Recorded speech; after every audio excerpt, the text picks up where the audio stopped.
बात आई थी कि मुक्ति की आशा सर्वमानव में पाई जाती है। तो ये देखा है कि अभी भी समाज में जो है मुक्ति की आशा के लिए ही सभी कुछ हम कर रहे हैं, जिसको और आगे बताया है इसमें कि अध्ययन, उपासना, प्रयोग, व्यवहार, व्यवसाय, अभ्यास और निष्ठा, इस तरीके से हमने मुक्ति या भ्रम मुक्ति और दुख से मुक्ति के लिए प्रयास किया है।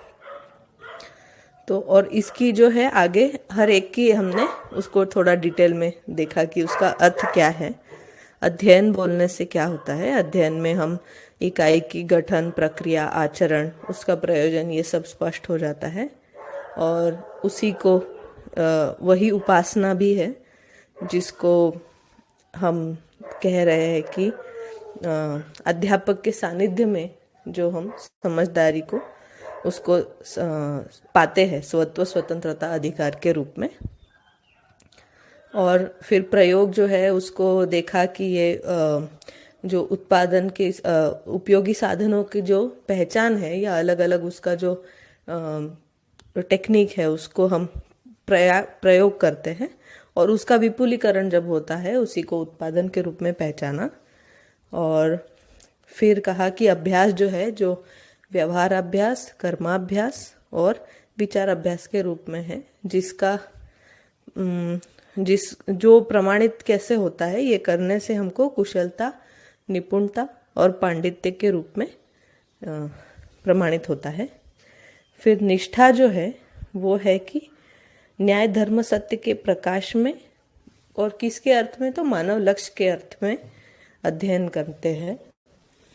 निष्ठा जो है वो एक निश्चित विधि है जिसके लिए हम समर्पित रहते हैं, मतलब लक्ष्य को स्मरण पूर्वक प्राप्त करने का वो निरंतर प्रयास है। फिर आगे वो बता रहे हैं कि ये निष्ठा हम किस में रखेंगे, तो जागृति रूपी इष्ट में ही निष्ठा है। और वो कैसे होगा, तो इसीलिए वो बता रहे कि व्यापक सत्ता पारदर्शी और पारगामी है और उसमें देवी देवताएं अनेक है। अभी तक हमने इष्ट को देवी देवताओं के रूप में पहचाना है, इसी अर्थ में ये बता रहे हैं। अभी जागृति रूपी इष्ट को ही हमको मतलब निष्ठा के रूप में हम पहचानते हैं। फिर आगे बताया है कि क्योंकि जीवन तत्व है ये अमर है, इसीलिए इसमें ये क्षमता बनी हुई है कि वो अनुभव करने योग्य है और इसीलिए इसमें जो योग्यता है ये हर मानव में बनी हुई है और इसको प्रमाणित करने का अवसर भी हर मानव में है।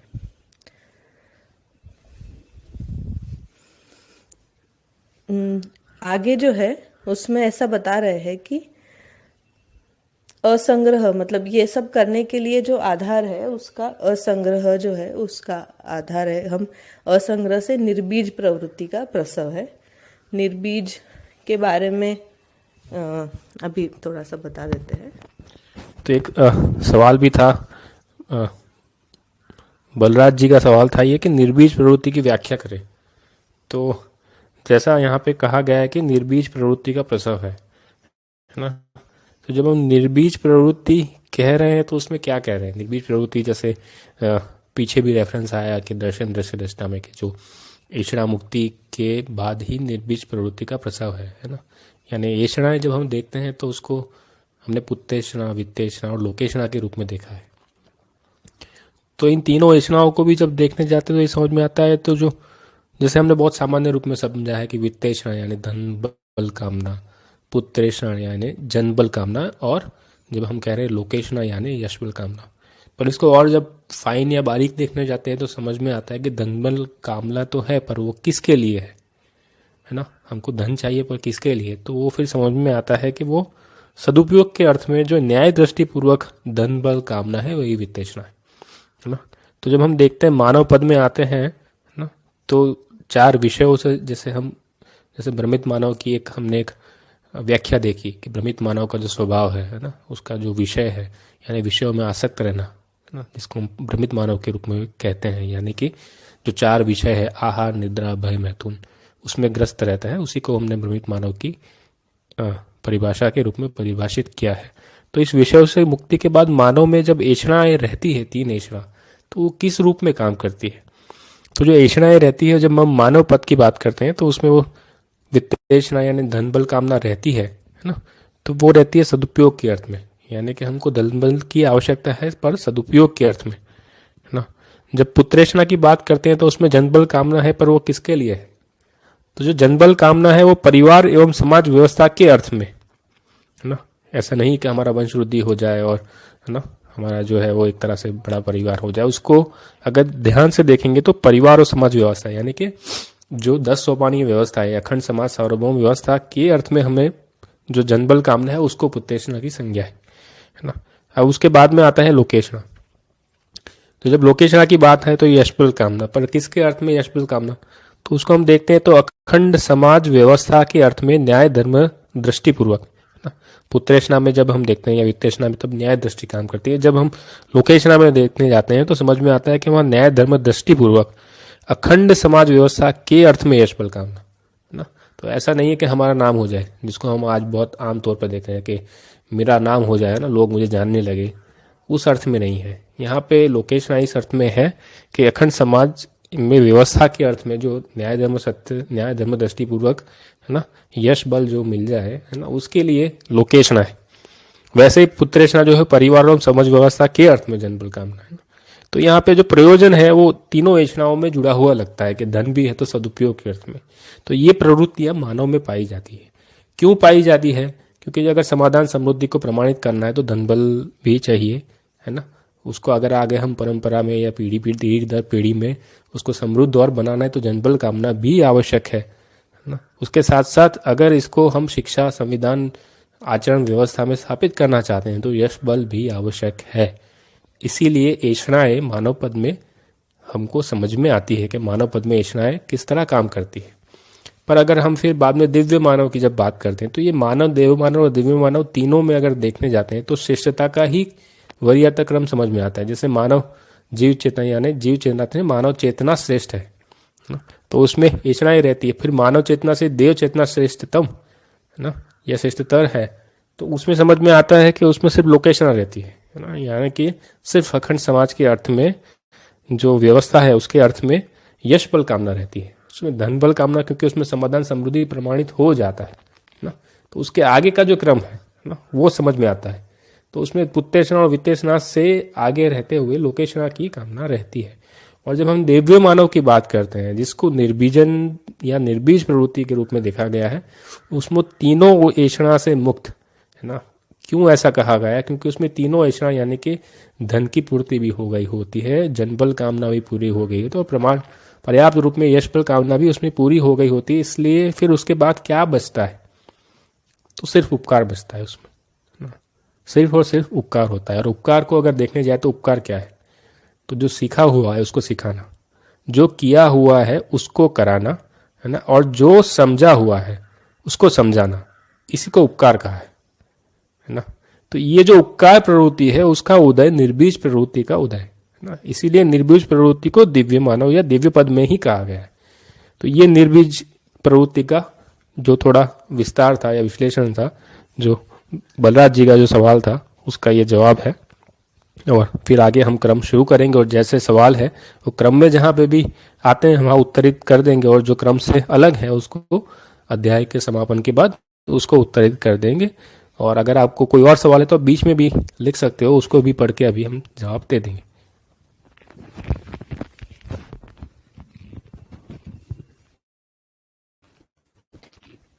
एक और जो पहले ही सवाल आ गया था, क्लेश का मतलब क्या है, किसी ने उस पर लिखा भी था, ये पीड़ा दुख चिंता या संताप, ये जो है इसी को क्लेश के रूप में पहचाना है। तो इस तरीके से जब हम निर्बीजन को बताया, निर्बीज प्रवृत्ति को, तो ये बता रहे कि असंग्रह से निर्बीज प्रवृत्ति मतलब अपना जो हमारा जो उपकार करने की प्रवृत्ति है वो धीरे धीरे बढ़ती है, उसी को मानव से और मतलब उपकार प्रवृत्ति बढ़ जाती है देव मानव में, और दिव्य मानव में उपकार प्रवृत्ति ही रहती है उस अर्थ में। फिर आगे बता रहे हैं कि ये असंग्रह क्या है, तो वो व्यय के लिए की गई आय ही असंग्रह है। और ये दो विधियों से हो पाता है, अकर्तृत्व व अकर्मणत्व, ये दोनों के निश्चय से असंग्रह होता है। यहाँ पे जो बात की जा रही है कि अकर्तृत्व यानी जो विधि विहित क्रियाकलाप है उसको करना, या जो निषेध है उसको नहीं करना, उसको अकर्तृत्व कहा। ये जो नहीं करने वाले या भ्रमवश किए जाने वाले जो भी क्रियाकलाप है उसी से बंधन है, वही क्लेश का कारण है। और इसी से फिर आगे बता रहे हैं कि ये जो भ्रम से निराकर्षण है वही अकर्तृत्व है, और भ्रम क्या है तो फिर या निराकर्षण क्या है तो आसक्ति से मुक्त यानी अधिमूल्यन, अवमूल्यन, निर्मूल्यन से मुक्त क्रिया है। और उसका फिर आगे बता रहे हैं अकर्मणत्व को, जिसको हमने बताया था कि चेष्टा से मुक्त होने का अधिकार किसी को, किसी इकाई को नहीं है। और वो जो चेष्टा से मुक्त होने का अधिकार या चेष्टा से मुक्त होने के लिए आलस्य या प्रमाद के रूप में हम उसको देख पाते हैं। आगे जो है उसको बता रहे हैं कि आंशिक व पूर्ण भेद से निराकर्षण है। और ये निराकर्षण जो है मतलब अधिमूल्यन, अवमूल्यन, निर्मूलन, दोष से मुक्त होना, ये मानव पद में आंशिक है और दिव्य मानव में पूर्ण है, जो उपकार प्रवृत्ति के रूप में दिखाई देता है। फिर है कि अंतरंग और बहिरंग समस्त क्रियाएं सकारात्मक रूप में सम और मध्यस्थ है। तो एक सवाल आया था कि अंतरंग क्रिया और बहिरंग क्रिया क्या है, जो बलजीत भाई ने पूछा था। तो अंतरंग क्रियाएं जो है वो आशा, विचार, इच्छा, ऋतंभरा और प्रमाण के रूप में, मतलब जो जीवन क्रियाएं हैं उसी को हम अंतरंग क्रियाओं के रूप में पहचानते हैं। और बहिरंग समस्त क्रियाएं मतलब जो शरीर का क्रियाकलाप है, जिसमें हम शब्द, स्पर्श, रूप, रस, गंध के रूप में उसको हम पहचानते हैं। फिर आगे जो है उसी को बताया है कि जो मतलब सम और विषम, इसका जो एक दूसरे का चक्र है उसको आगे बताते हुए बताया कि ये रचना विरचना क्रम जो है ये स्थूल क्रियाओं में मतलब शरीर में बना ही रहता है। और उसमें जो मध्यस्थ है वो मानव में हम देख पाते हैं कि जागृति ही मध्यस्थ है। और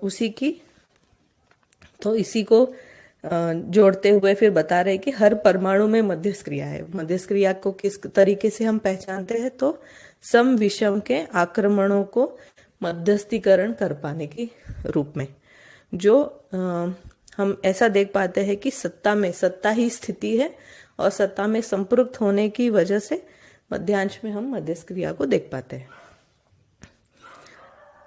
और ये जो है आगे हम इसको देख पाते हैं कि ये कैसे हम पहचानेंगे इकाई मानव में, तो आत्मा से आत्मानुवर्ती बुद्धि, चित्त, वृत्ति और मन की, मतलब आत्मा से नियंत्रित बुद्धि, चित्त, वृत्ति और मन का होना, जो सुख, शांति, संतोष और आनंद के रूप में पहचानने में आता है। तो इस तरीके से फिर आगे बताया है, ये जो हमने लास्ट में पढ़े थे 2, उसमें है कि क्रिया से मुक्त इकाई नहीं है।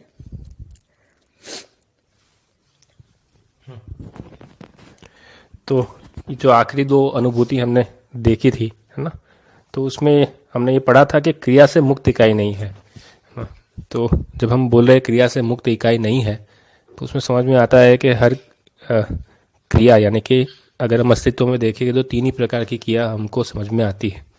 एक तो भौतिक क्रिया है, दूसरी रासायनिक क्रिया और तीसरी जीवन क्रिया, है ना। और उसके साथ अगर हम देखते हैं तो क्रिया शून्य।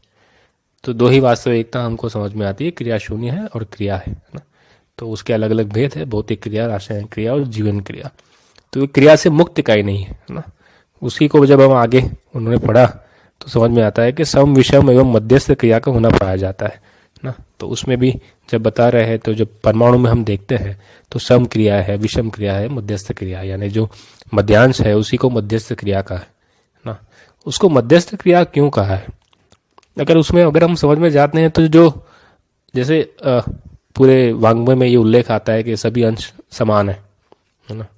और सभी अंश समान है तो फिर जो मध्यांश है और जो अंतिम परिवेश है ना, जैसे हम देखते हैं जीवन परमाणु में चतुर्थ परिवेश है मन, है ना, उसके अंश और मध्यांश में क्या भेद है, क्योंकि अंश तो सभी समान है। तो फिर समझ में आता है क्योंकि वो मध्य में है ना, मध्य में होने के कारण, है ना, जिसको हम बोलते हैं अधिष्ठान ना, तो वो जो स्थान है ना, तो ये मध्यांश का जो स्थान है उसके कारण उसमें मध्यस्थ का अनुभव करने की क्षमता है, जिसको आगे बहुत अच्छे से बताया है आत्मा में क्यों मध्यांश या मध्यांश में ही क्यों मध्यस्थ सत्ता का अनुभव करने की क्षमता है ना। और फिर वो जो मध्यस्थ सत्ता का अनुभव करता है वो बाकी अंशों में यानी कि प्रथम द्वितीय तृतीय चतुर्थ परिवेशों में उसका क्या प्रभाव होता है ना। तो उसकी भी आगे बात आएगी, जिसको अगली अनुभूति में भी हम देखेंगे। तो मूल बात तो यही है ना। तो जैसे हमने आगे पढ़ा था कि गठन सिद्धांत समान है, यानी कि जो श्रम गति परिणाम है ना, वो उसी के सिद्धांत से हर परमाणु का गठन। जब हम परमाणु कह रहे हैं तो एक से अधिक अंश के जो भी परमाणु है ना, वो सभी परमाणु की बात कर रहे हैं।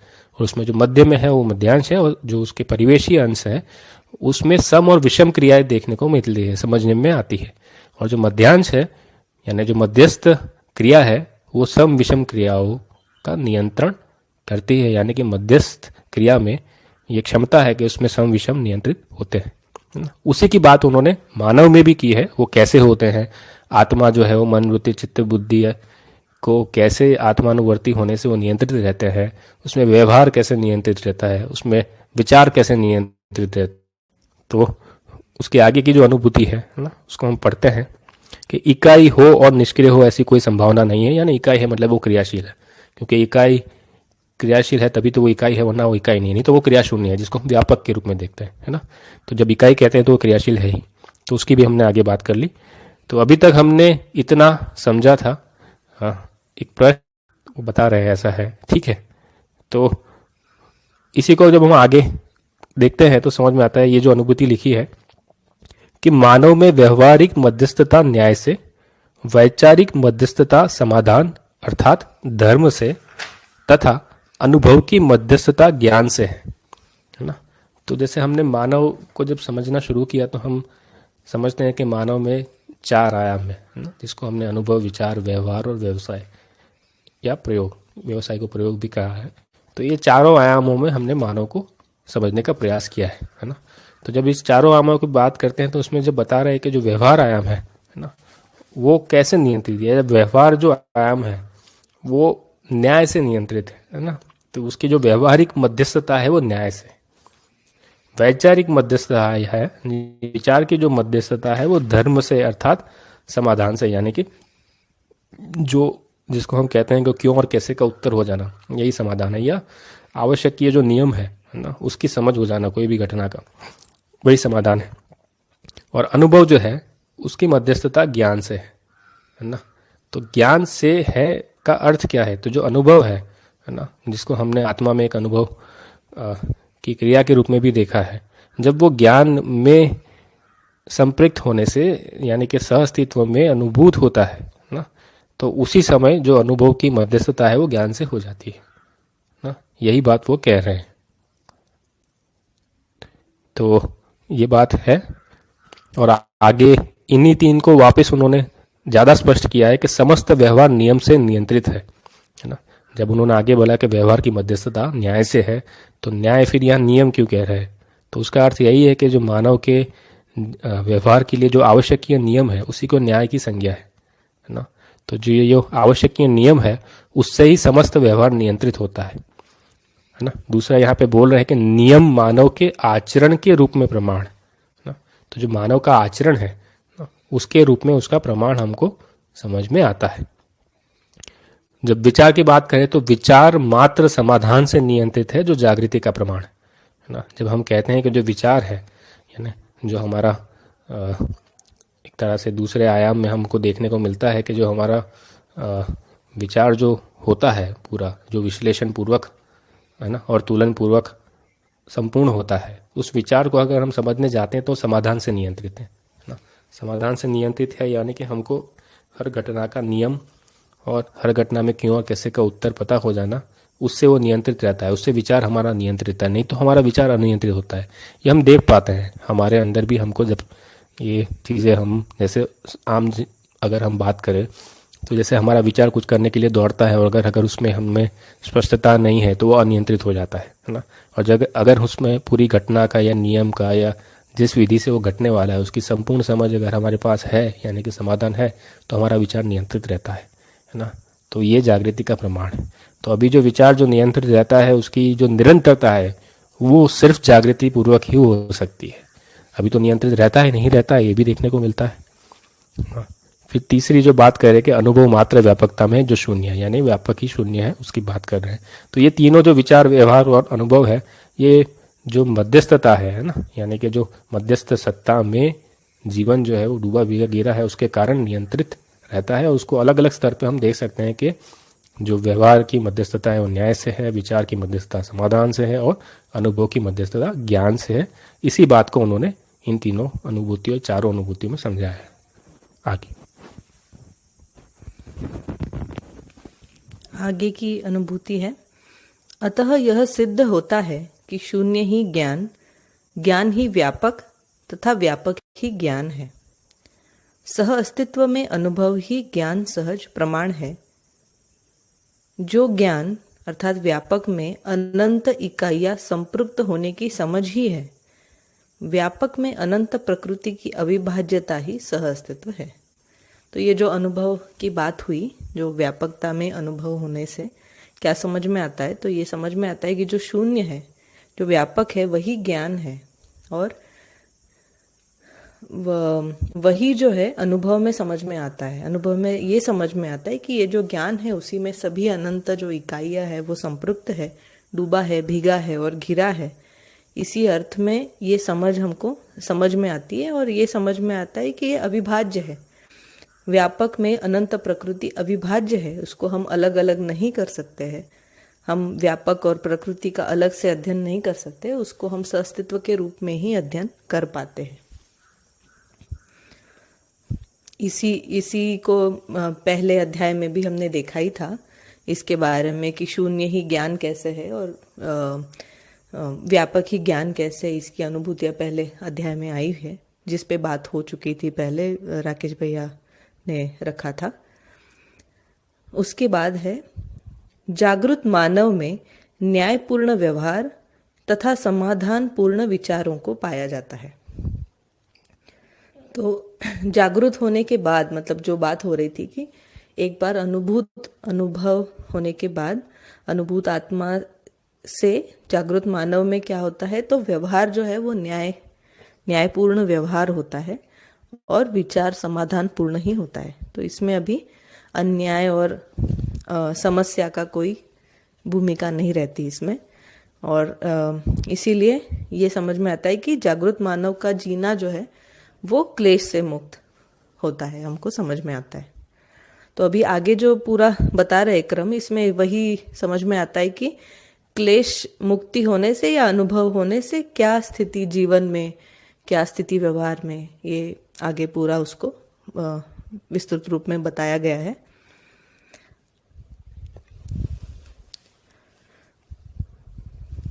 हाँ, तो आगे की है कि अनुभूति मात्र सह अस्तित्व रूपी सत्य में ही है। सत्य में अनुभूति ज्ञान अवस्था की निर्भ्रम इकाई द्वारा ही होती है, तथा इसका प्रभाव बुद्धि, चित्त, वृत्ति तथा मन में आप्लावन होता है।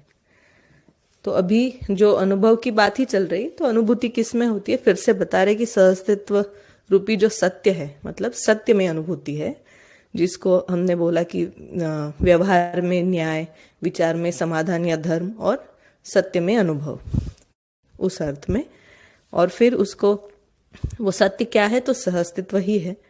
और ये जो सत्य में अनुभूति होने से ज्ञान अवस्था की जो इकाई है, जो जीवन है, उसका प्रभाव, मतलब आत्मा का जो प्रभाव है, वो बुद्धि, चित्त, वृत्ति और मन में आप्लावन के रूप में होता है। ये प्रभाव स्वीकार होता है बुद्धि, चित्त, वृत्ति और मन में, और उसी को आगे फिर बता रहे कि उसका क्या प्रभाव होता है, मन पे क्या प्रभाव है, चित्त के, वृत्ति पे क्या है, चित्त पे क्या है, बुद्धि पे क्या है, इसको आगे फिर बता रहे हैं। तो जैसे हम बता रहे थे कि पहले भी बताया कि जो आत्मा है ना, उसी में मध्यस्थ सत्ता का अनुभव करने की क्षमता है ना, उसी के कारण आत्मा में अनुभव जो है वो होता है। और जब अनुभव होता है तो अनुभव ही जो है उसको हम विचार में या चित्त में, या जिसको हम कहते हैं मन में, कैसे पहचानते हैं या कैसे उसका प्रभाव पहचानने में आता है, उसकी बात आगे पूरे क्रम से की है। तो जैसे यहाँ पे एक बात हुई कि आत्मा या जो है उसमें मतलब सहअस्तित्व में अनुभूति हुई, अनुभूति होने के बाद जो अपलावन है उसको विविध स्तर पे उन्होंने समझाया है। तो इसके बाद एक जो अनुभूति है जो मुझे लगता है 77 पे जो प्रिंट हो गई है उसको हम पढ़ लेते हैं। वो एक्चुअली इसके नीचे ही है, मन की जो है 77 पे है, ये सब विषम विचार तथा व्यवहार दोनों आस्वादन क्रिया है ना। तो यहाँ पे ये बता रहे हैं कि सम विषम और विचार और व्यवहार जो है ना, ये दोनों ही आस्वादन क्रिया है। साथ में आस्वादन को भी समझ रहा है कि आस्वादन क्या है।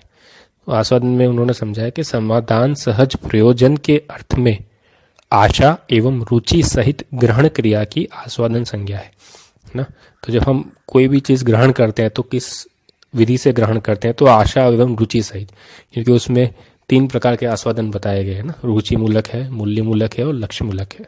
तो जब रुचि सहित कर रहे हैं तो रुचि मूलक की बात कर रहे हैं।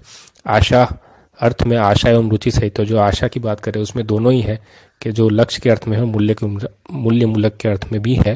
इसीलिए वहाँ लिखा है कि समाधान सहज प्रयोजन के अर्थ में है ना, उसके अर्थ में जो भी ग्रहण होता है उसको आस्वादन की संज्ञा है।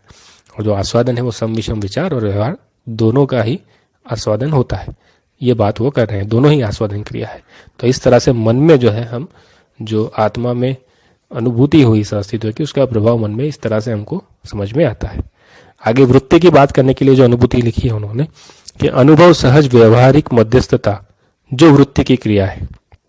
आगे जैसे हमने पढ़ा कि न्याय जो है ना, वो मध्यस्थ जो है वो व्यवहारिक तथ्य यानी कि न्याय में ही पहचानने में आता है। जो अनुभूति थी कि मानव में व्यवहारिक मध्यस्थता न्याय से है ना, तो वही बात करें कि जो व्यवहारिक मध्यस्थता है ना वो वृत्ति की क्रिया है ना।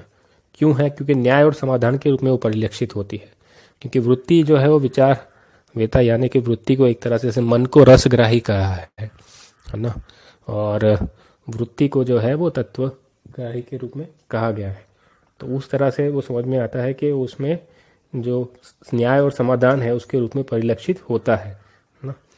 फिर आगे वो बता रहे हैं कि बुद्धि में क्या होता है। तो अनुभव सहज बोध की स्थिति बुद्धि की क्रिया में आप्लावन होता है, यानी कि अनुभव जो हुआ उसका जो बोध है ना वो बुद्धि में ही आप्लावन होता है, ये बात बता रहे हैं। तो ये क्रम से समझ में आता है कि जो अनुभव हुआ आत्मा में वो कैसे बुद्धि चित्त वृत्ति और मन में पहचानने में आता है। उसके आगे वो बता रहे हैं कि उपरोक्त अनुसार न्याय धर्म या समाधान अनुभव के ही विविध स्तर है। जैसा बताया कि वो अनुभव के ही विविध स्तर है, जिसको अपनी अपनी क्षमता के अनुसार जो मन के स्तर पे है, जो या वृत्ति के स्तर पे या चित्त के स्तर पे या बुद्धि के स्तर पे उसकी पहचान होती है अनुभव की। यही बात पूरी वो कर रहे हैं।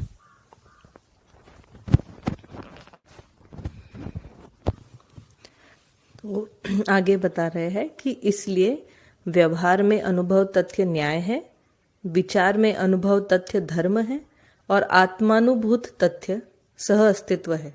यही परम सत्य है। तो जो बात हुई उसको उन्होंने एक तरीके से समअप कर दिया कि व्यवहार में हम अनुभव को अगर पहचानने जाएंगे, अनुभव का कौन सा तथ्य जो व्यवहार में समझ में आता है तो न्याय के रूप में समझ में आता है। तो अनुभव का व्यवहार में जो प्रमाण है वही न्याय है, और विचार में वही जो अनुभव पहचानने में आएगा तो धर्म के रूप में, समाधान के रूप पहचानने में आएगा, और आत्मानुभूत तथ्य जो है सहअस्तित्व में, आत्मा में सहअस्तित्व के रूप में पहचानने में आता है। यही परम सत्य है। आगे की अनुभूति है व्यवहारिक मध्यस्थता। मतलब क्या? तो सम विषम व्यवहार के बीच मध्यस्थता करने की पात्रता से है, जो न्याय के रूप में होता है। वैचारिक मध्यस्थता सम विषम विचारों का समाधान प्रस्तुत करने योग्य योग्यता से है, जो अनुभव से है तथा अनुभव मध्यस्थ ही है। तो अभी तक हमने जो जहां से शुरू किया था ना, तो उसमें यह समझ में आता है कि सम विषम और तुलन है वो मध्यस्थ के रूप में हो पाता है, और इसीलिए आगे ये भी लिखा था कि जो मध्यस्थ की क्रियाशीलता है वही प्रमाणित होती है, सम विषम उसमें नियंत्रित रहते हैं। तो उसी को इसमें मानव के रूप में हम कैसे उसको देखेंगे, उसको जोड़ रहे हैं कि जो व्यवहार में मध्यस्थता है, मतलब सम विषम व्यवहार के बीच हम उसको मतलब नियंत्रित कर पाते हैं या मध्यस्थ उसमें रह पाते, वही वो करने की जो पात्रता है वो न्याय है। तो न्याय को उस तरीके से परिभाषित किया कि सम विषम व्यवहार के बीच संतुलन को स्थापित करने में। फिर विचार में मध्यस्थता क्या है, तो सम विषम विचारों का समाधान प्रस्तुत करना, यानी जो भी हम समस्याएं है ना, उसी को हम समाधान के रूप में प्रस्तुत करने जो योग्यता है, ये ही जो है वैचारिक मध्यस्थता है। और अनुभव मध्यस्थी है। अनुभव जो है उसमें सम और विषम का कोई भूमिका ही नहीं है। अनुभव में या आत्मा में सम और विषम का प्रभाव ही नहीं है, उस प्रभाव से मुक्त है। आत्मा क्या है, एक सवाल आया था कुछ लेकिन चला गया। आत्मा में जागृति व्यापक वस्तु में अनुभूति, आत्मा में जागृति व्यापक वस्तु में अनुभूति क्रिया संपन्न होने की क्षमता तक, बुद्धि व चित्त की जागृति विचारों में समाधान प्रस्तुत करने योग्य क्षमता तक, वृत्ति तथा मन की जागृति समस्त व्यवहार व क्रिया को न्याय से समन्वित व्यवहार को प्रस्तुत करने की क्षमता की सीमा तक है। तो अभी इसको ही जोड़ते हुए हम जो जीवन की सभी जो स्तर है, मतलब सभी जो अंग है, आत्मा, बुद्धि, चित्त, वृत्ति, मन, तो इसमें जागृति को हम कैसे देखेंगे। तो आत्मा की जो जागृति है वो व्यापक वस्तु में अनुभूति होने से वहां तक उसकी क्षमता है कि व्यापक वस्तु में अनुभूत होना।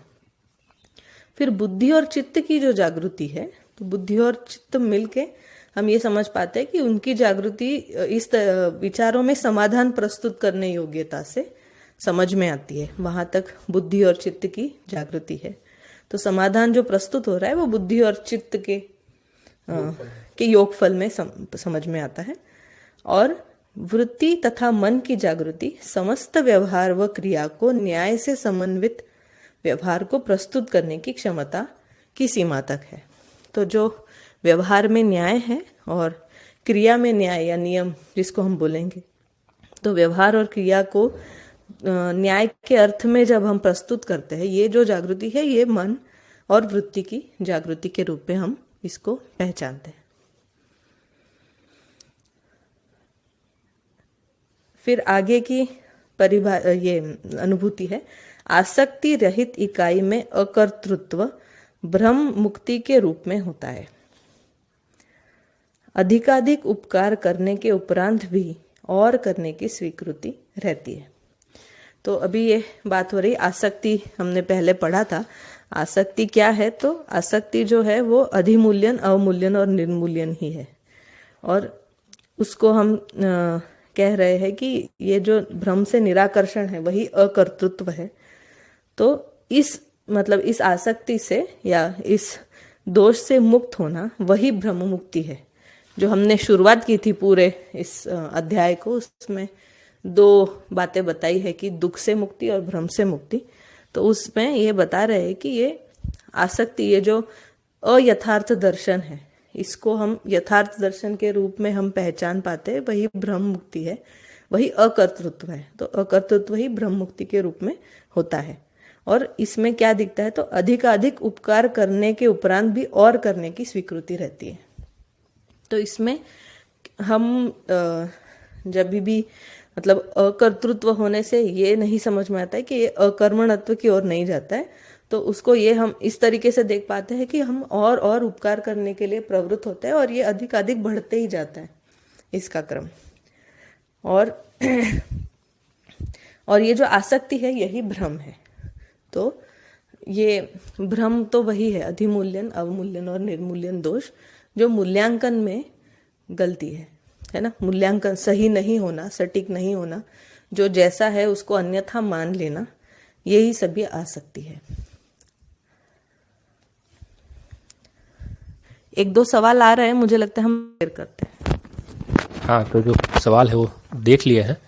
ऊर्जा स्वरूप है व्यापक, तो क्रिया शून्य कैसे है। दूसरा मध्यस्थ दर्शन की ABC कैसे सीखे या उसको कैसे पढ़े, है ना। तो अभी तक हमारा जो भी एक तरह से यात्रा रहा है, हम कैसे किया, वो सब हम शेयर करेंगे, जो सवाल उसका जवाब देंगे। एक बार इसको पूरा कर लेते हैं ताकि एक क्रम जो है वो बना रहे हैं, है ना। वो दोनों सवालों के जवाब हम इसके बाद दे देंगे। तो अभी तक जो बात हुई हमने यही देखा है कि जो मध्यस्थ है ना, यानी मध्यस्थ के रूप में जो हम मध्यस्थता या व्यापक की बात कर रहे हैं, उसमें डूबा भीगा गहरे होने से जो जड़ प्रकृति है, यानी कि उसमें क्या प्रक्रिया होती है, उसमें मध्यस्थ जो है ना, वो कैसे सम विषम को नियंत्रित करता है और उसके विकास के अर्थ में ही वो नियंत्रण है। मानव में जब उसको देखने गए तो समझ में आता है कि जो मध्यांश है, आत्मा है, उसमें अनुभव की क्षमता है ना, यानी कि किसके अनुभव की क्षमता है, तो व्यापक में अनुभव या सअस्तित्व में अनुभव की क्षमता है ना। वो संपन्न होने के कारण उसमें जो अनुभूति होती है उससे बाकी के अंश, क्योंकि जो अगर हम बात करते हैं जीवन परमाणु की, तो हर एक अंश डूबा भीगा गिरा है। ऐसा तो नहीं है कि आत्मा अंश है वो डूबा भीगा गिरा है, या मन में जो अंश है वो नहीं है। सारे अंश डूबे भीगे गिर रहे हैं, यानी संप्रयुक्त है, सबको ऊर्जा प्राप्त है ना, यानी कि व्यापक जो है प्राप्ति है। तो पर देखेंगे तो विविधता इतनी है कि जो आत्मा में अनुभूति है वो मन के स्तर पे या वृत्ति के स्तर पे, जो व्यवहार के स्तर तक ही या न्याय के स्तर तक ही हमको समझ में आता है ना। और जब चित्त और बुद्धि की बात करते हैं तो विचारों में समाधान प्रस्तुत करने योग्य क्षमता तक ही समझ में आता है। तो ये स्तर बता रहे हैं कि कौन कौन से स्तर पे क्या क्या जागृति है ना। उतनी ही बात है जीवन क्रियाओं में, जो मुझे लगता है जब साधन भाई ने जीवन क्रिया का जो एक प्रस्तुति रखा था उसमें बहुत अच्छे से वो चीज़ें एक्सप्लेन की ही गई है ना। तो उसी को फिर हम इस अध्याय में आगे पढ़ते हैं कि जो अगली अनुभूति है उसमें बात कर रहे हैं कि सम विषम विचार तथा व्यवहार दोनों आस्वादन क्रियाएं, जो हमने पढ़ ली है, जो उसके साथ पढ़ी थी वृत्ति के साथ। अगली अनुभूति है जिसमें लिखा है कि इष्ट दिशा में प्रवृत्ति हो तथा अन्य दिशा में प्रवृत्ति न हो, उसकी ऐच्छिक निराकर्षण संज्ञा है। संपूर्ण दिशाओं में प्रमाणित होने वाली ही पूर्ण निराकर्षण संज्ञा है ना। तो इष्ट दिशा में प्रवृत्ति हो, यानी कि जैसे अभी हम को ये समझ में आ रहा है कि इष्ट जो है वो जागृति है ना। जागृति के स्तर पे अगर देखेंगे तो जो व्यक्ति के स्तर पे है ना, तो ये समझ में आता है कि जो व्यक्ति के स्तर पे समाधान है, यानी विचार में जो समाधान है ना, वो पहला कदम है। तो उसमें जो प्रवृत्ति हो जाए ना और अन्य दिशाओं में प्रवृत्ति न हो। जैसे अभी हम अध्ययन की ही बात करें तो जब हमारा अध्ययन में मन लगता है, हम अध्ययन में प्रवृत्त होते हैं, है ना, तो हमको समझ में आता है कि बाकी सब दिशाओं में भी जो हमारी प्रवृत्ति है उसका औचित्य नहीं रहता है, उसमें कम हो जाता है। बहुत सरल भाषा में अगर उसको रखें तो हम बहुत सारी क्रियाएं करते रहते हैं ना। जब हमारा मन लगता है या हमको समझ में आता है, या जिसको हम बोलते हैं कि जो आस्वादन है वो अगर मूल्य में होता है, तो हमको बाकी सब जो आस्वादन है उससे वरीय चीज समझ में आती है ना। तो उसका फिर हमारा आकर्षण बढ़ता जाता है। तो फिर इस दिशा में प्रवृत्ति होती है और अन्य दिशा में प्रवृत्ति है वो नहीं होती है, उसको ऐच्छिक निराकर्षण संज्ञा है। पर उसके साथ साथ में ये भी बता रहे हैं कि जो संपूर्ण दिशाओं में प्रमाणित होने वाली पूर्ण निराकर्षण संज्ञा है। इसका अर्थ यही है कि जो संपूर्ण दिशा है, संपूर्ण दिशा यानी संपूर्ण आयाम, कोण, परिप्रेक्ष्य, है ना। जब हम आयाम की बात कर रहे हैं तो चारों आयाम मानव में देखेंगे तो विचार, व्यवहार, है ना, व्यवसाय और अनुभव। जब उसको हम परंपरा में जब समझने जाते हैं तो संस्कृति, सभ्यता, विधि व्यवस्था, है ना, आयाम के रूप में, और इकाई में देखते हैं तो रूप, गुण, स्वभाव, धर्म। तो ये चारों आयाम है ना। तो संपूर्ण आयाम, दिशा यानी जागृति की दिशा, है ना, कोण यानी कि जो दृष्टिकोण है ना, जिसको हम प्रियाप्रिय, हिताहित, लाभालाभ, न्याय न्याय, धर्माधर्म, सत्य सत्य, तो उसमें न्याय, धर्म, सत्य है दृष्टिकोण, है ना। और उसके साथ परिप्रेक्ष्य यानी व्यक्ति, परिवार, समाज, राष्ट्र और अंतर्राष्ट्र, ये पांचों स्थितियां। इन सभी में जो समाधान प्रस्तुत होता है वही सर्वतोमुखी समाधान है। तो संपूर्ण दिशाओं में उसमें प्रमाणित होने वाली ही पूर्ण निराकर्षण संज्ञा है। तो उसी को पूर्ण निराकर्षण कहा है, जो दिव्य मानव की प्रवृत्ति है। तो ये बात अभी तक उन्होंने पूरी बताई। और अभी जो है ये आखिरी अनुभूति है। ये आखिरी अनुभूति में इस पूरे अध्याय का सार है, अगर समझने चाहे तो, है ना। इसको पहले एक बार शांति से पढ़ लेते हैं कि क्या कहना चाहते हैं इसमें, फिर एक एक चीज इसमें, एक एक जो वाक्य है उसको समझते हैं। तो इसमें जो कह रहे हैं, ये कह रहे हैं कि निराकर्षण ही अनासक्ति, यही जागृति है। अनासक्ति ही अकर्तृत्व, अकर्तृत्व ही असंचयता, असंचयता ही अभय समृद्धि, अभय समृद्धि ही स्वर्गीयता, स्वर्गीयता ही निराभिमानता, निराभिमानता ही पर वैराग्य, पर वैराग्य ही योग, योग ही व्यापकता में अनुभव, व्यापकता में अनुभव ही मध्यस्थता, मध्यस्थता ही प्रामाणिकता, प्रामाणिकता ही निराकर्षण अथवा ब्रह्म मुक्ति है। तो ये पूरी अनुभूति है और बहुत इंटरेस्टिंग है इसको देखना, है ना।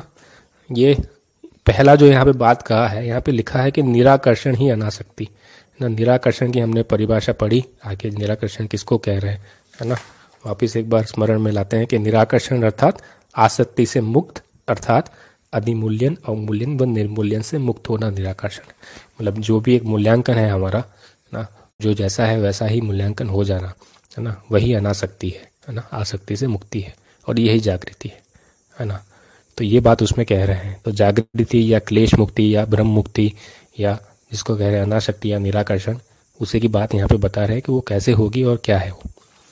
अब उससे क्या होता है, तो जब बोल रहे हैं तो अनासक्ति ही अकर्तृत्व, अनासक्ति यानी ब्रह्म से मुक्ति कब है, तो जो करने लायक काम है ना, या जो विधि विहित क्रियाकलाप है उसको करना, इसीलिए अनासक्ति ही अकर्तृत्व, है ना। तो जब हम अनासक्ति यानी ब्रह्म से मुक्ति है तो जो करने लायक काम होता है ना, ये विधि विहित क्रियाकलाप है, हम उसको करते हैं। वो करने से क्या होता है, तो असंचयता होती है। यानी कि हम जब अकर्मणत्व न करते हुए जब कर्म जो है वो, जिसको हम जब बोलते हैं कि जो अकर्तृत्व यानी करने लायक कर्म है वो करते हैं, तो असंग्रह की उपलब्धि होती है, यानी कि समाधान समृद्धि उपलब्ध होता है, यानी कि असंचयता। असंचयता ही अभय समृद्धि। जब समाधान समृद्धि उपलब्ध होती है और ऐसे सभी परिवारों में जब उपलब्ध हो जाता है तो उससे अभय का एक वातावरण बनता है। यानी कि जैसे हम सोचते हैं कि सभी परिवार जो है वो समाधान समृद्धि संपन्न हो, तो भय का कोई कारण नहीं बनता, है ना। क्योंकि अभी भय के स्तर भी हमने देखे तो तीन ही है। एक तो जो पाश्विक भय है, प्राकृतिक भय है, और मानव में निहित अमानवीयता का भय। तो जो मानव में निहित अमानवीयता का भय है वो अगर समाधान समृद्धि संपन्न होते हैं सभी परिवार, तो अपने आप ही वो दूर हो जाता है। इसीलिए वो कह रहा है कि असंचयता से ही अभय समृद्धि, है ना। जब अभय समृद्धि है तो उससे ही स्वर्गीयता है, यानी कि स्वर्ग जिसको कहा है ना, कि जहाँ पे बोल रहे हैं कि जो जहाँ पे कोई अखंड समाज या सार्वभौम व्यवस्था की जो रचना है ना, तो उसको जो स्वर्ग की कल्पना के रूप में कहा है वही स्वर्गीयता है ना। और वो स्वर्गीयता है, उससे क्या होता है, तो निराभिमानता होती है ना। तो निराभिमानता का अर्थ क्या है? निराभिमानता का अर्थ यह है कि अभिमान रहित, है ना, मानव की जो एक समाज है या मानव गठन है वो हो जाना। यानी जो मानव में जो आरोपित मानदंड है ना, वही अधिमूल्यन, अवमूल्यन, निर्मूल्यन, उससे मुक्त हो जाना। उससे पर वैराग्य। पर वैराग्य यानी कैसा होगा, तो जो वैराग्य की परिभाषा है उसमें भी यही है कि तीनों दोष से मुक्ति, यानी कि जागृति के लिए सभी विरोधी दोषों से मुक्त होना, है ना, उसको पर वैराग्य संज्ञा है। तो फिर ऐसा जो समाज होगा वो सारे जो जागृति के लिए विरोधी है ना दोष, उन सबसे मुक्त होगा, है ना। वो जो मुक्त समाज होगा या वो जो मानव अखंड समाज होगा, है ना, उसी को योग कह रहे हैं, है ना। योग जब हम अगला अध्याय पूरा जो है उसमें योग पे ही है, उसमें राकेश भी अपनी बात पूरी कल रखेंगे। तो जो ये जो पर वैराग्य है उसी से योग है ना, यानी कि कोई घटना होने का कोई योग संयोग जिसको हम कहते हैं वो बनता है। तो ऐसा जो पर वैराग्य है उसी से अखंड समाज से ऐसे योग बनते हैं ताकि उसमें और जो पीढ़ी है, आने वाली पीढ़ियां हैं, वो अनुभव संपन्न हो सके, है ना। वो योग ही व्यापकता में अनुभव है, और योग होने से ही व्यापकता में अनुभव, यानी कि अनुभव जो है वो सर्वसुलभ होने का एक प्रावधान बनता है उससे। और जो अनुभव जो है व्यापकता में अनुभव, वही मध्यस्थता है। आखिर में जो व्यापक में जो अनुभव है ना, जिसकी बात की आत्मा में वो क्षमता है, वही मध्यस्थता है। और मध्यस्थता ही प्रामाणिकता है। अनुभव या जिसको हम कहते हैं व्यापकता में अनुभव होने से मध्यस्थता है, वहीं से ही प्रामाणिकता की शुरुआत होती है। और प्रामाणिकता से क्या होता है, तो जब ऐसा प्रमाण हमको समझ में आता है, या प्रमाण पूरी व्यवस्था में, जिसको हम कह रहे हैं कि शिक्षा, आचरण, संविधान व्यवस्था में ये प्रमाण प्रस्थापित होता है, तो उससे ही निराकर्षण है अथवा ब्रह्म मुक्ति है या क्लेश मुक्ति है। तो बहुत सुंदर तरीके से इसमें बताया कि क्लेश मुक्ति जो है वो अभी किस क्रम से अनुभवगामी विधि से होकर कैसे अनुभव मूलक विधि से परंपरा में स्थापित होगी, ये पूरा बात उन्होंने इसी अनुभूति में बताया है। जो और दूसरी जो आखिरी अनुभूति है उसमें वो बता रहे हैं कि जैसे एक कल्पना की गई है कि जैसे हमको मोक्ष पाना है ना, मोक्ष पाना है यानी हमको एक तरह से कर्मों से मुक्ति पाना है या इस संसार से मुक्ति पाना है, ऐसी कल्पनाएं की गई है ना, मानव ने ऐसी कल्पनाएं की है। मध्यस्थ दर्शन में जो बात कह रहे हैं कि एक तो क्रिया से मुक्ति संभव नहीं है, दूसरा हम पढ़ते ही हैं दर्शन में कि मानव, देव मानव और दिव्य मानव है ना। तो जो दिव्य मानव है उसमें पद चक्र में भी हमने समझा अभी तक अध्ययन में कि पद मुक्ति है। तो फिर ये सवाल आता है कि पद मुक्ति के बाद दिव्य मानव का क्या रोल होगा, है ना। तो उसमें हमको समझ में आता है, ये अनुभूति बहुत सुंदर तरीके से वही समझाती है जो लिखा है कि मानव समाज का पोषण एवं संवर्धन जीवन मुक्त अथवा ब्रह्म मुक्त मानव का स्वभाव है ना। तो जैसे हमने पूरी ऊपर बात की कि ऐसी परंपरा कैसे हो, तो जो दिव्य मानव का स्वभाव है वो यही है कि वो समाज के पोषण एवं संवर्धन के लिए तत्पर रहते हैं, ये उनका स्वभाव है ना। तो यहाँ पे जो मोक्ष की बात कर रहे हैं, यहाँ पे जो जीवन मुक्त या ब्रह्म मुक्त मानव की बात कर रहे हैं, तो उसके बाद में भी काम जो है वो भरपूर है ना। जब तक पूरी परंपरा जागृत नहीं हो जाए तब तक निरंतर हमारे पास काम है। तो बेरोजगार कोई नहीं है यहाँ पे ना। जागृत परंपरा का ये वैभव है कि जब तक परंपरा जागृत नहीं होती तब सबके लिए बहुत काम है ना। और अभी तो हमारे लिए जिस तरह से हम देखते हैं इस धरती पर बहुत ही ज़्यादा काम है करने के लिए ना। तो जब ये मानव समाज को ये आवश्यकता होगी कि ऐसी शिक्षा हो, ऐसी व्यवस्था हो, तब उसके लिए काम करेंगे। बाकी जिनको समझ में आता है वो लोग काम करते रहेंगे ना। तो ये बात कही है। तो पद मुक्ति के बाद में भी जब तक, जिसको हम कहते हैं परंपरा ब्रह्म मुक्त ना हो जाए, है ना, तो तब तक ये जो दिव्य मानव है या देव मानव है या मानव है वो उसके लिए क्रियान्वयन या कार्यरत रहते ही हैं, है ना। और जो आखिरी स्पष्टीकरण है, पर वैराग्य का तात्पर्य जागृति के लिए सभी विरोधी यानी अतिव्याप्ति, अनाव्याप्ति, अव्याप्ति दोषों से मुक्त होना पर वैराग्य संज्ञा है। पर का तात्पर्य ही जागृति प्रमाणित होना है ना। तो इस तरह से ये पूरा अध्याय है। और इसमें जो मुख्य, जो आखिरी जो बात आई ना दिव्य मानव की, तो हमने बार बार पढ़ा भी है कि सामाजिकता से ही अति मानवीयता का उदय है ना। तो सामाजिकता का निर्वाह तभी हो पाता है जब हम समाधान समृद्धि संपन्न होते हैं। ऐसे परिवार जो होते हैं वही सामाजिकता का निर्वाह कर पाते हैं, है ना। जब हम ही अभाव में होते हैं तो हम कहाँ से सामाजिकता का निर्वाह कर पाएंगे, है ना। जब हम मानसिक रूप से यानी बौद्धिक अभाव, जिसको समाधान का अभाव या समस्या कहते हैं, साथ में जिसको भौतिक अभाव यानी कि जो वस्तु है ना, जो हमको कर्मणत्व यानी कि कर्म से प्राप्त होती है, उसके अभाव में भी हम नहीं कर सकते। इसीलिए ये जो काम है वो दिव्य मानव ही कर पाते हैं, यानी कि देव मानव, मानव, दिव्य मानव, यानी कि जो मानव चेतना में संक्रमित है, यही जो कुछ मानव है या जो परिवार है वो ये काम कर पाएंगे, है ना। इसी के लिए उसकी आवश्यकता भी निर्मित होती है।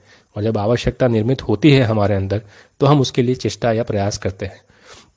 उसी इच्छाओं को अलग अलग भेद से बताया कि अभी हर एक जो भ्रमित मानव है उसमें भी इच्छा तो रहती है कि ऐसी कामना के रूप में ऐसा हो जाए, पर वो बहुत सूक्ष्म रूप में रहती है।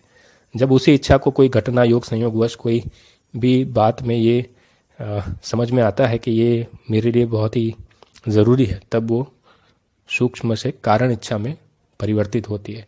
और जब यही समझ में आता है कि अभी इसके बिना, है ना, हमारा जीना या मरना जो है वो कोई मतलब वो कोई सार्थक नहीं है ना।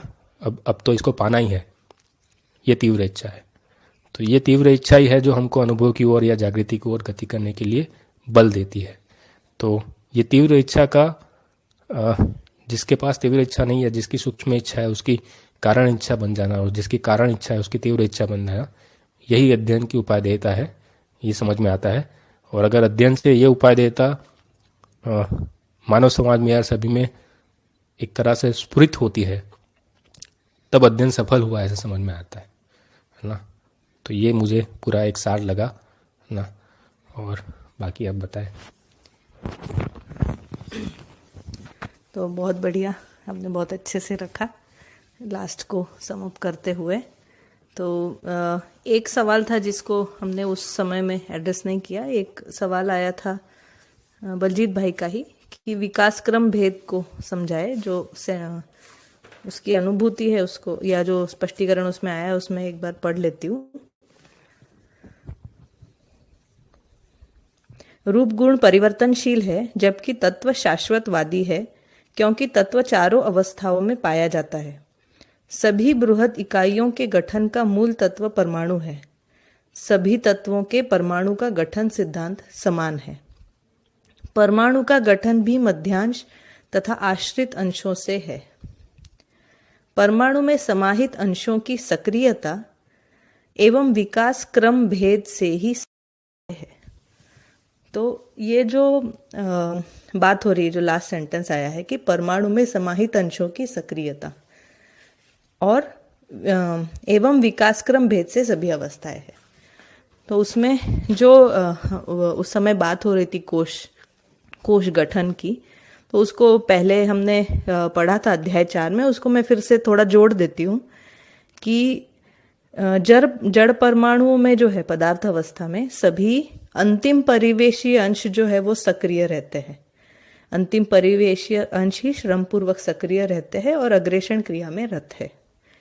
फिर आगे जब जड़ परमाणु रासायनिक क्रिया में या यौगिक क्रियाओं में संलग्न होते हैं, उसमें ये समझ में आता है कि अंतिम और उसके पहले परिवेशीय अंश सक्रिय हो जाते हैं।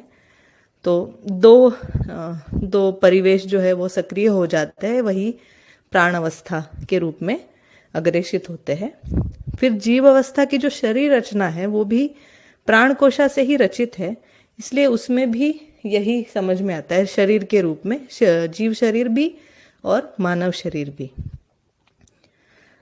उसके बाद जो चैतन्य परमाणु है जीव अवस्था में, उसमें चतुर्थ तृतीय और द्वितीय परिवेशीय अंश की आंशिक रूप में सक्रियता समझ में आती है, जो आंशिक रूप में 4.5 क्रिया के रूप में हम पहचान पाते हैं। और ज्ञान अवस्था में जो है चतुर्थ तृतीय और द्वितीय परिवेशों की क्रियाशीलता 4.5 क्रियाओं के रूप में समझ में आती है, जो शरीर मूलक विधि से व्यक्त होता है, जिसी को जीव चेतना के रूप में हम मानव के रूप में पहचानते हैं, भ्रमित मानव के रूप में। और जब मानव जागृत हो जाता है तो उसमें चतुर्थ तृतीय द्वितीय और प्रथम परिवेश सभी सक्रिय हो जाते हैं और आत्मानुवर्ती उसका क्रियाकलाप होता है। उसी को ये जो है ये इसी को हम बोल रहे हैं कि परमाणु में जो समाहित अंश है उनकी सक्रियता बढ़ने से अवस्थाएं हमको समझ में आती है। और दूसरा मुद्दा है कि विकास क्रम भेद से सभी अवस्थाएं। तो इसी को विकास क्रम भेद को हमने पढ़ा है कि जो पदार्थ अवस्था या परमाणु है, जड़ परमाणु, उससे प्राण अवस्था का प्रकटन और प्राण अवस्था से जीव शरीरों का प्रकटन, जीव शरीरों से मानव शरीर का प्रकटन, जो समझ में आता है कि इसमें जीव शरीर और मानव शरीर में मेधस का उन्नत होना है ना, समृद्ध पूर्ण मेधस का बनना, यही जो है विकास क्रम है। तो ये पूरे शरीर रचना में जो विकास है उस सवाल था। एक भाई ने कहा था कि आप जिगर भाई क्यों बोले तो वो एक्चुअली ऐसा है कि यहाँ पे गुजरात में सब लोग सभी को भाई के रूप में ही संबोधन करते हैं, तो मैं भी कभी कभी कर लेती हूँ। उसके बाद जो है मैंने उसको थोड़ा सुधार लिया। तो ये है। एक सवाल अभी पूछा था किसी ने कि व्यापक ऊर्जा संपन्न है ना, पर वो क्रिया शून्य क्यों है ना। तो जो व्यापक की जो यहाँ पे अवधारणा है ना, जो हम पूरे मध्यस्थ दर्शन में समझ रहे हैं कि जो व्यापक है ना, वो क्रिया शून्य है, मतलब वो कोई क्रिया नहीं है ना, उसके अंदर कोई परिणाम नहीं है, अपरिणामी है ना। जो भी व्यापक को हमने अध्याय 1 में सहस्थित में पढ़ा क्या ना, कि वो आनंद के रूप में कैसे पहचान में आता है ना, अनुभव काल में, या कार्य और व्यवहार में वो नियम के रूप में पहचान में आता है ना, आचरण के समय वो न्याय के रूप में पहचान में आता है। तो व्यापक उस तरह से पहचान में आता है, पर व्यापक कोई क्रिया नहीं है ना, उसके अंदर कोई परिणाम नहीं है, इसलिए वो क्रिया शून्य है। दूसरा, वो ऊर्जा संपन्न जो है वो इकाइयां है, व्यापक जो है वो साम्य ऊर्जा है ना, वो साम्य ऊर्जा में डूबी भीगी और घिरी रहने, यानी कि जिसको संपृक्तता का है, वो रहने से क्रियाएं ऊर्जाशील है ना, ऊर्जा संपन्न है, बल संपन्न है ना, और क्रियाशील है ना। अभी तक जो पूरा एक तरह से विज्ञान ने जो एक बात मानी है ना कि परमाणु में ही कहीं ऊर्जा है, पर वो ऊर्जा कहाँ से आई है ना, उसका कोई उल्लेख अभी तक विज्ञान में समझ में नहीं आया है। उसके अनुमान अलग अलग होते रहे हैं समय समय पर यहाँ पे जो कह रहे हैं कि व्यापक ही ऊर्जा है ना, और वो ऊर्जा जो है वो सभी को समान रूप से प्राप्त है, उसमें कोई भेद नहीं है ना। वो जड़ को भी प्राप्त है, चैतन्य को भी प्राप्त है ना। जब हम जड़ और चैतन्य के संयुक्त रूप में मानव में भी कहेंगे तो सभी मानव को प्राप्त है व्यापक है ना, सर्वत्र है ना, एक सा है। तो फिर ये देखते हैं तो फिर सबको व्याप्त है तो सबको अनुभव क्यों नहीं होता। तो उसी को जब हम बात करते हैं तो मानव में उसको क्षमता, योग्यता और पात्रता के रूप में समझा है ना। क्षमता के रूप में तो हम में अनुभव की क्षमता है ही, पर जो पात्रता और योग्यता का जो विकास होना है ना, चेतना का विकास कहा है ना। चेतना का विकास अर्थात जो जीव चेतना है उससे मानव चेतना, मानव चेतना से देव चेतना और देव चेतना से दिव्य चेतना में जो विकास है, यही चेतना का विकास है। इसीलिए जो करने के लिए काम मानव में है ना, अभी भी हम देखते हैं तो पूरी सृष्टि में जितना काम होना था, तीनों अवस्थाएं समृद्ध हो गई है ना। वो होने के बाद ही मानव का अवतरित होना संभव होता है। मानव के अवतरित होने के बाद में भी मनाकार को साकार करने वाला भाग है, उसमें भी मानव ने बहुत कुछ कर लिया है ना। पर अभी भी जो चेतना का विकास होना है उसमें काम शेष है, इसीलिए वही मुख्य काम है। और चेतना का विकास जो है ना, वो कैसे हो जाए, तो वो शिक्षा पूर्वक हो सकता है ना, जिसको हम चेतना विकास मूल्य शिक्षा के रूप में देखते हैं है ना। उसी के अर्थ में अध्ययन है ना। तो ये अध्ययन से ये सार्थक हो सकता है चेतना का विकास। तो ये प्रश्न था। दूसरा प्रश्न किसी का था कि कैसे मध्यस्थ दर्शन की ABC सीखे। तो हमको तो एक क्रम समझ में आता है, यही है कि पहले तो इस विषय वस्तु की जो एक सामान्य जानकारी, जिसको हम परिचय शिविर कहते हैं, देश भर में होते हैं, उसकी जानकारी आपको मिल जाएगी, वहाँ से आप इसको कर सकते हैं है ना। उसके आगे फिर जो एक भाग है इसका जो अध्ययन है जो अभी चल रहा है ना, ऐसे पुस्तकों का पठन विविध जगह पे हो सकता है ना। तो उसके माध्यम से आप आगे इसको समझने का क्रम कर सकते हैं, ऐसा हमको समझ में आता है। और कोई प्रश्न हो तो आप पूछ सकते हैं। मुझे लगता है सारे प्रश्नों के उत्तर हो गए हैं और अध्याय की भी समाप्ति हो गई है। तो